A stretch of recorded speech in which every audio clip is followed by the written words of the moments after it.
Hi, everyone, and welcome back to another episode of RPEC on Air, a podcast produced by the Retired Public Employees Council of Washington. I'm your co-host, Alyssa Brady, project coordinator, and co-hosting with me today is Jacob Knupp, RPEC's membership coordinator. Hey y'all, I'm Jacob and I'm the membership coordinator here at RPEC. My role is to work directly with the RPEC Executive Board, Membership Committee, and chapter leaders to address member recruitment, retention, and engagement. Today's episode is all about member engagement and what that looks like. So Jacob, what do we mean when we say member engagement? This comes up a lot.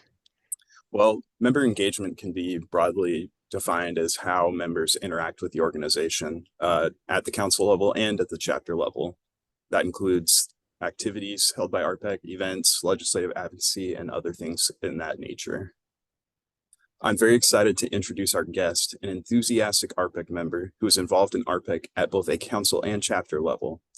She recently initiated and embarked on an extensive member contact project where she identified 11 general categories of membership engagement. She serves on the Council Membership Committee, which is staffed by me, the Political Action Committee, the Healthcare Work Group, and the Strategic Plan Special Task Force. And to top it off, she's also the vice president of her local Chapter 21 in the Tri-Cities area. Without further ado, welcome Susan Leschinski. Hi, it's nice to be here. Thank you, Susan. Welcome. I'm excited to have you.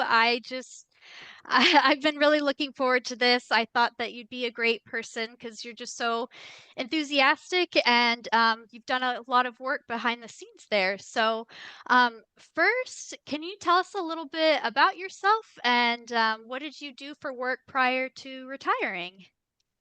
Yeah, I was a state worker for the final 15 years of my career, and I retired from that job in September of 2019. And before that, I had various jobs, public school, Head Start, in which I worked with young children and their families. So I was an early childhood education and development teacher, mentor, supervisor, and that was a really special experience career-wise. And when I went to my job with the state, I was a child care licensor, and I continued working with young children and families in that position. So I've had 45 years in early childhood education. And just kind of an aside, my youngest grandchild just turned 8, and early childhood education is birth to age 8. So I lost all my my early childhood kiddos. Oh, I see. They're all out the I didn't window lose the now. kiddos. Yeah, I didn't lose the Yeah. kiddos. They're just graduated from early childhood age. Mhm. Well, Susan, why is it that you joined RPEC and what was it that inspired you to become involved and eventually step into a leadership role? Well, I was one of those who got my invitation for 3 years, and finally I opened it up and actually read it, and I thought, oh, this looks good. And I saw the activities and what we're about, but I didn't understand how involved we would be on a political scene. And so I went to my first meeting in August of 2022, and I thought that we would talk about some fun things and, talk about retirement and get to know each other. And I went there, and we had our new executive director, Lori Widener, and our new government affairs coordinator, Emmett Mills. And it was just an eye-opening experience. And I thought, wow, this is what I want to do. This is where I need to be. And so I gradually got involved by attending meetings. I kept hearing, "Oh, you're all invited to go to meetings," and I just kind of like, do they really mean that? And so I started going to meetings, and I was just overwhelmed with all the information that I didn't understand completely, and um, I just it took me probably a year before I even said anything because I was just so intrigued and didn't even know what to ask. And then just gradually, I thought, wow, I can do this. And in our president of the local chapter, Robin Rago, asked me to be the vice president, and so it's taken off from there. And my leadership roles in other positions of employment have really come in handy with just getting people motivated, um, just continually problem solving, continuing ways to find things we can do, both on a social basis, but mostly in interacting with our state legislators. And then I, to get into the topic, then I read the strategic plan, which, how long did you work on it, Jake? About 3 years? We were developing it over the course of probably a couple of years, and then it was approved by the executive board back in November 2023, I believe it was. Mm-hmm. Yeah. So anyway, that really intrigued me. And I read it and I got really excited because it talked about how our membership is growing. And I thought, oh, that's great because it feels that way. And then I read where our membership engagement and attendance at our meetings was decreasing dramatically. And I just went, oh my gosh, we got to do something about that. And then I thought, I can do something about that. I can get our membership list. We have 364 members. Now we have 369 now. And I'll just call them all and invite them to meetings. Easy peasy. It'll take me maybe, probably a month or so. And I'll just invite people to meetings and get our attendance right up. Our attendance was at that time around 10 to 12 people. And so I started calling, and it didn't take long to realize that attendance at meetings is extremely important, but it's not the only thing needed for membership, not the only thing that we as an organization need to fulfill our purpose. And I listened to people who, some were still working, some took care of grandchildren, some took care of their spouse who has various special health care needs, and some people who were in mourning over the loss of a relative, usually a spouse. And that was really sad. I cried with a few of the people. I realized that I knew some of the people from some of my employment, and by the end of calling all of those people, I was telling people who, and we'd talk, and they'd share about why they can't come to meetings and why they can't get involved. And I would end up saying, paying your dues is a really good way to be involved in RPEC, and very, very important. Yeah, I've definitely heard that from folks. Sometimes they tell me, I wish I could do more to get engaged, but just my situation doesn't really allow for it. But they're like, but I pay my dues, and I said that's fine. That does Mm-hmm. support the organization and what we do and what we do for you. So thank you, and you'll continue to get information from us. You can stay informed that way. Right, right. Yeah, and so I had this great plan, right? And it was going to take me a couple months, and I was going to be fine. Well, it ended up taking 6 months, and one of the reasons for that is that people's information was not always accurate. Some phone numbers had been disconnected. Some weren't taking calls, and I had to put in codes to reach them. And some didn't have correct or any email addresses. So I would be in contact with Jacob several times a week.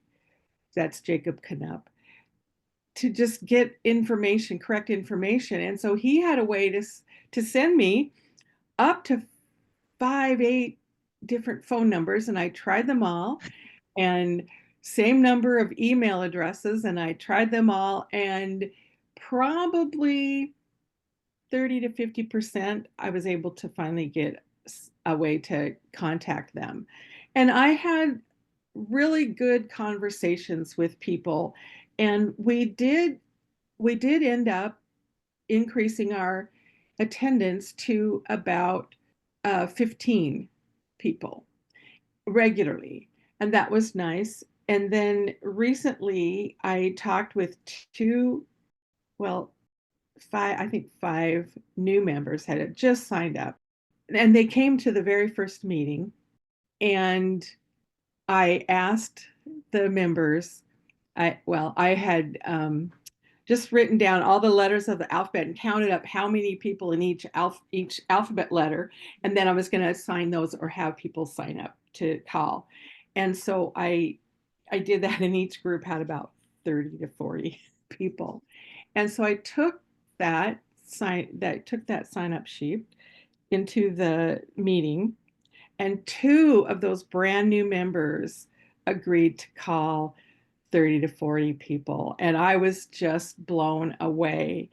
And I think that they will bring something to their calls just in the fact that they just got started, and um,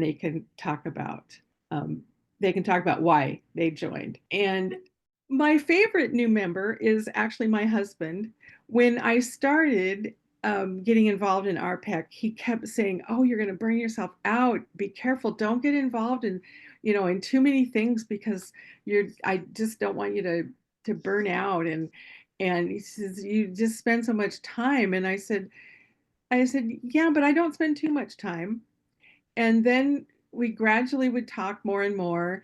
And then he got to the point where, "Oh man, I'm really glad that you have this thing in your life, because this is really a big deal and you're really doing a lot of good work." And then he joined. And he's one of the ones who doesn't attend very many meetings, but he does all the behind the scenes calls to action. Because we're involved with Ask Me, he gets the Ask Me um, emails, and he responds to those, writes letters, and he responds to all of our calls to action and signs in pro or con, depending on where we are on the bills. And that's been a real joy. Oh, and he reads the newsletters, and he really appreciates RPEC as well. Finds that really important.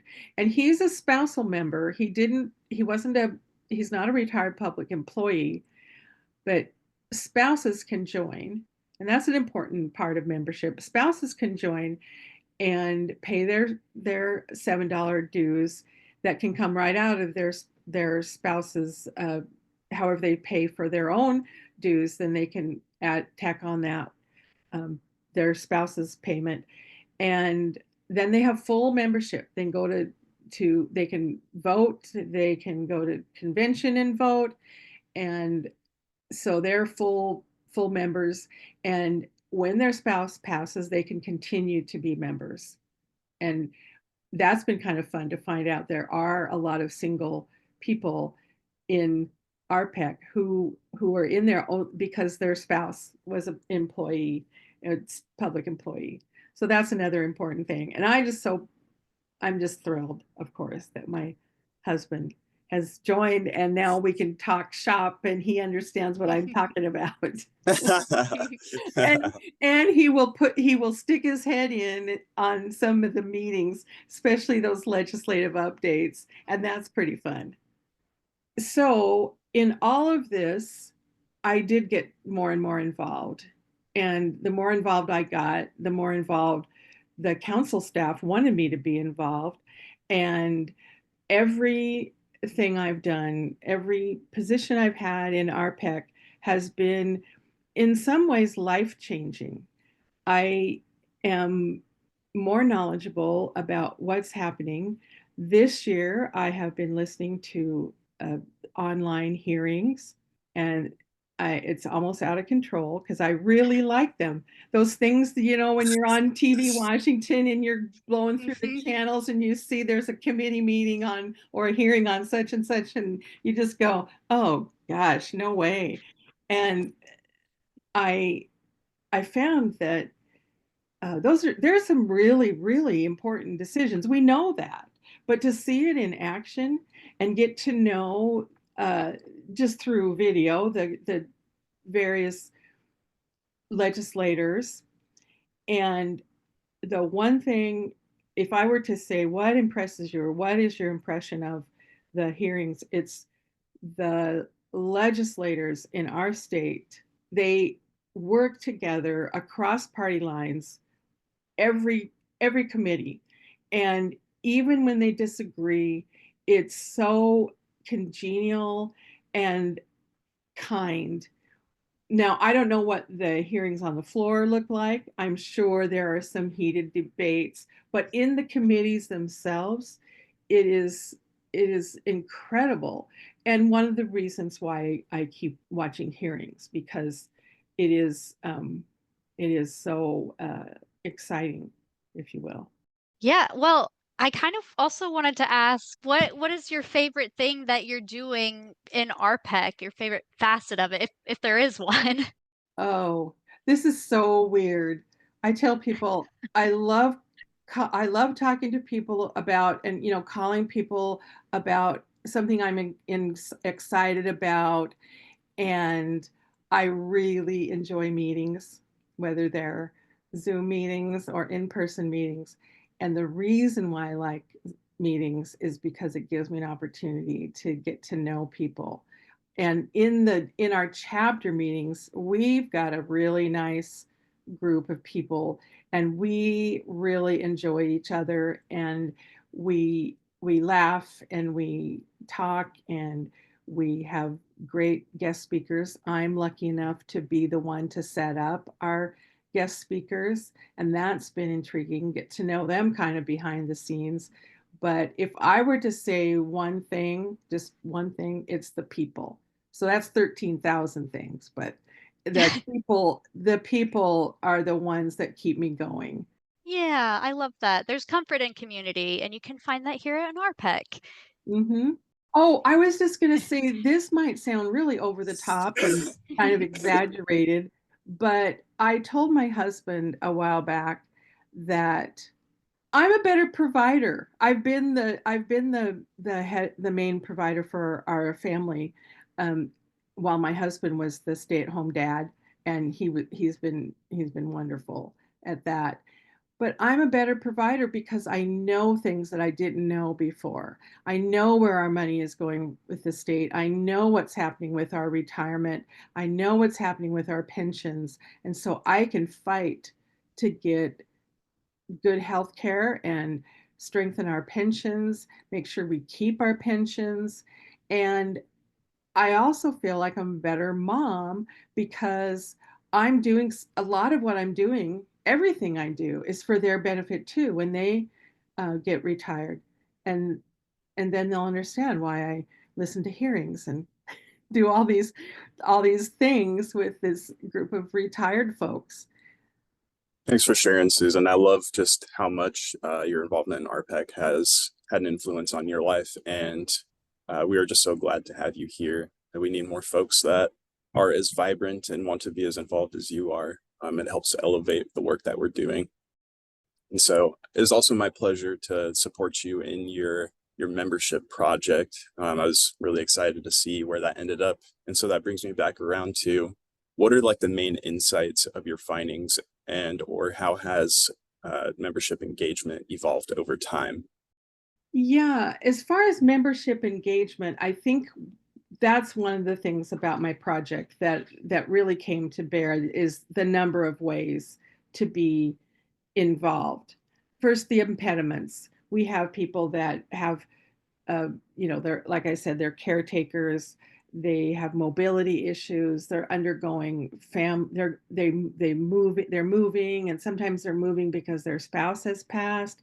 And so there's a lot of emotion involved with being a retired person, trying to make sure we get our uh, cost of living adjustments. And so what I found is that there are kind of categories, if you wish. These are not hard and fast, and they're not meant to peg people, but we have the peoples that pay their dues, and that's what they do, and I appreciate them, and I can recontact them. I think we've got the people that are contacting members now, so I've passed off some of that responsibility, and having the recontacts. So that's part of the re-engagement. So then there's those that are interested in RPEC, but they just can't come. But man, they read our newsletters. They love getting robocalls and robotexts. Those are something I do every month, saying, "Hey, this is going on." And I've used robocalls and robotexts to also give information about educational experiences and activities of our organization, what's happening in the legislature, how they can get involved, and contact legislators. And then there's some that can come to meetings, and some that come when they're with their friends. And then a lot of people just really enjoy that quote unquote behind the scenes, the newsletters, the the robocalls. We're finding people saying, "Yes, I love getting the robocalls." They, I can't come to meetings, but it's just nice to know what's going on. Mhm. Um, then we have those who we have a thing where we can sign in pro on actual bills. So you go in and you find that bill, and then you just put your information. And then what's fun, I always wondered what was done with that information. And at the end or beginning of some of the hearings, they'll say we had 100 that signed in pro, 2 that signed in con, and 5 other. Other means that they're for it, against it. There's just pros and cons. And some of the bills are so lopsided, and some are lopsided in not the same position that I have. But it's good to know that, and so that's been really interesting. Again, my voice is heard, and all of our voices are heard when we sign in.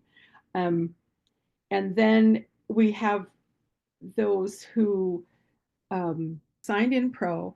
I actually, some of the times, I just go through all the people that have signed in, either pro or con, and I notice that we have several members.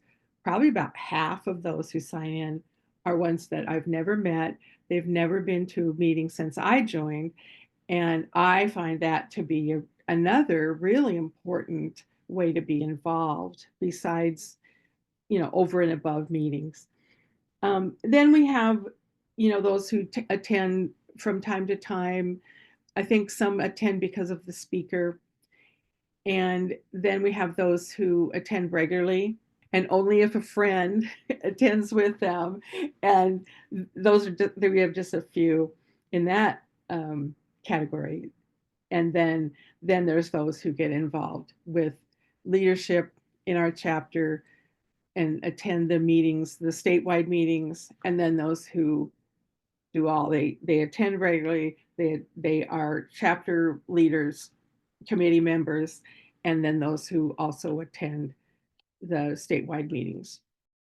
And so with that, then it gives us an idea of where we are as members of an organization.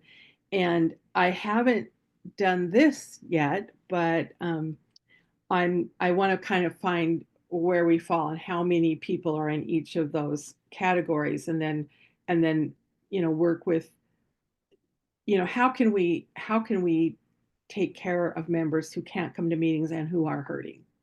There are people who are hurting because of healthcare costs, or people hurting because they don't have someone with them. They feel isolated and alone, and they're mourning the loss of their spouse.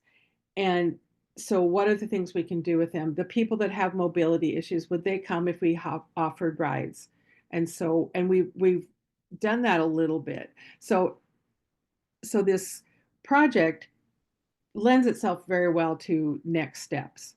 And then, so now I'm getting people involved in those next steps, because I can't call 369 people, even every year.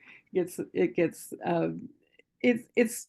cumbersome, but in a good way. It's motivating to call people, because most are in RPEC because they want to be, and they want to be involved, or they want to know what's happening.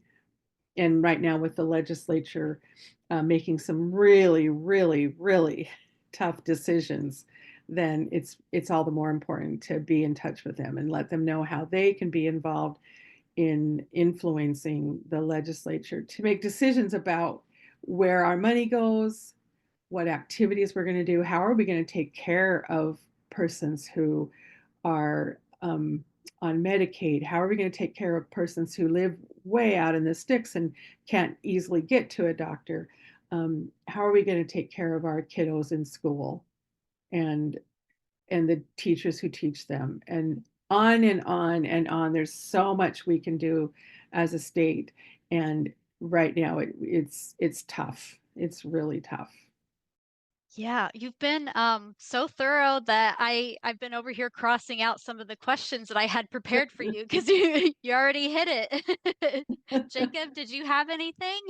I just wanted to say, Susan, that your enthusiasm is contagious, and just your people oriented uh, enthusiasm, really, your just go-getter attitude and wanting to address membership needs, and get feedback from those who we don't really hear from. I just find it admirable, and it's a pleasure to work with you, and I thank you for everything you do for RPEC. If there's anything else that you wanted to share, feel free to do so. Well, thank you, Jacob. I appreciate that. Um, what I have found is that all these committees are doing great work, and I really enjoy my work on committees. And when it boils right down to it, membership is key. It's not that the other committees are less important. It's that membership is key, because without members, we have no organization. Our organization depends on members who pay their dues, and we depend on members who get involved with 2 or 3 committees on the statewide level, and everything in between. But the members are the ones that keep us going. We don't have an RPEC without members. And then we get the members, and they're able to reach out and become involved. And we have really creative people on our in our committees, come up with great ideas that work well together. And there's a lot of camaraderie at the meetings, before and after the meetings. People get to know each other. Oh, I didn't know that. Oh, you're taking a trip to wherever, have a great time. Oh, I went there, and be sure and look for this. And we talk about our kids and grandkids, and experiences, spouses sometimes. And again, membership is that, all about the people. I agree. And I think that others will find it inspiring. There are members who do want to get involved but maybe don't necessarily know how. And I think that you've done a good job of elevating or illustrating the many, many different ways that you can be involved. And yeah, it could just be paying your dues and staying informed and responding to the calls to action. So, was there anything else, Susan? If you're listening to this podcast, I hope to see you at a meeting, or on a committee meeting, or just know that I thank you from the bottom of my heart for being a part of RPEC, because you are our voice for retirement security. Oh, It's thank you wonderful. so much. Yeah, thank you so much for joining us today, Susan. And Jacob, thank you for co-hosting. And thank you, dear listeners, for tuning in to RPEC on Air. If you have any comments, questions, or suggestions about the podcast, you can reach us at podcast@rpecwa.org. And don't forget to check out the RPEC website at www.rpecwa.org. That's rpecwa.org. And stay tuned. We've got leadership training coming up in June. Anyone can join that if you are an RPEC member. It's a great way to get introduced to the other folks in your chapter, the other leaders in your chapter, and you can learn about ways that you can support your local chapter. Even if you're not necessarily planning on stepping into leadership, it's a great way to learn more about the organization and your fellow members.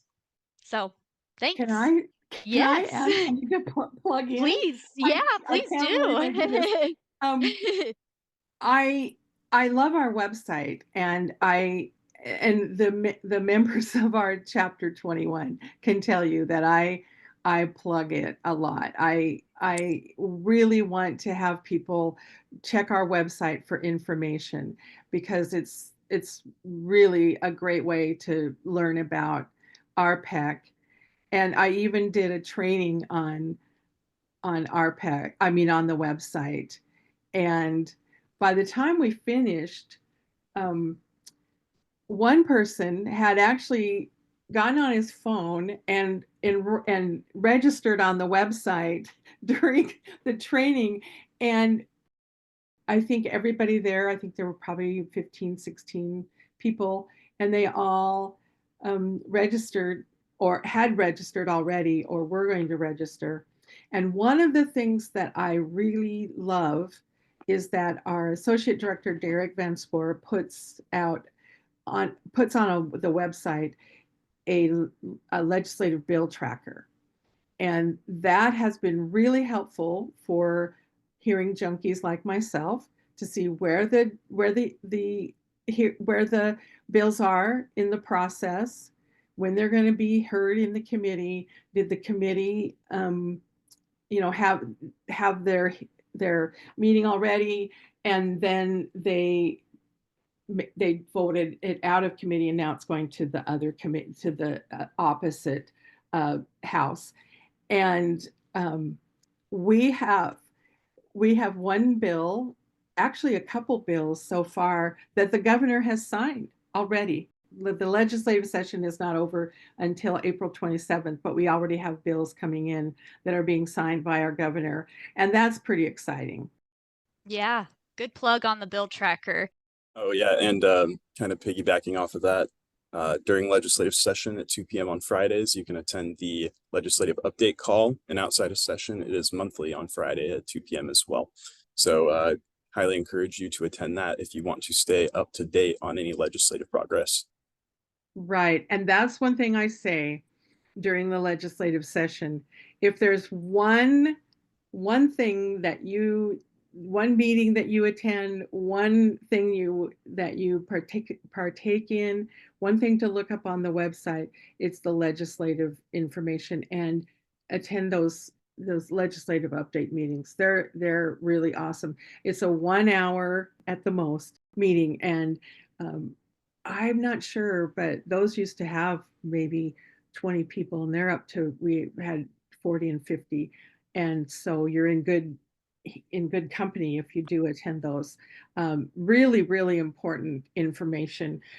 Our executive director, Lori Widener, just goes through the bills. There's this bill, and there's this bill, and there's this bill, and this is who's in favor. This is the prime sponsor of this bill is this person, and it really helps us get a feel for the legislature and where our bills are going. Nice. Good Yeah, job. I know Yeah, I that's think we got it all. my Yeah. push, man. That's why we have you on here. Yeah, you're great. That's Well, and exactly why. I didn't talk about the legislative priorities, The legislative priorities are the foundation for every bill that we support. And those legislative priorities are decided every 2 years at our convention. And the most exciting thing about legislative priorities this year is we were actually able to cross one off because we met the goal, and that is that we're the Social Security Fairness Act that restored benefits to some people who had lost their benefits through no fault of their own by just life circumstances. And it was a loophole that needed to be closed.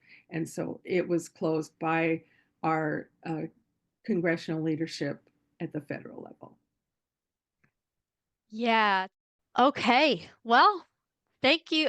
You know what, Susan, you're officially co-host of this episode. Also, you did such a great job just facilitating all this, answering questions before they could even be asked. That was just great.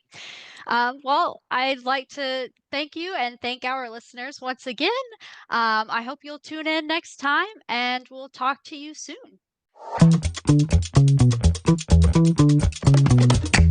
Jacob, did you have anything? As soon as you unmute. Well, that would help, wouldn't it? Yeah. That'd be so fun to put in the podcast. That would probably be the one. That's our outtake.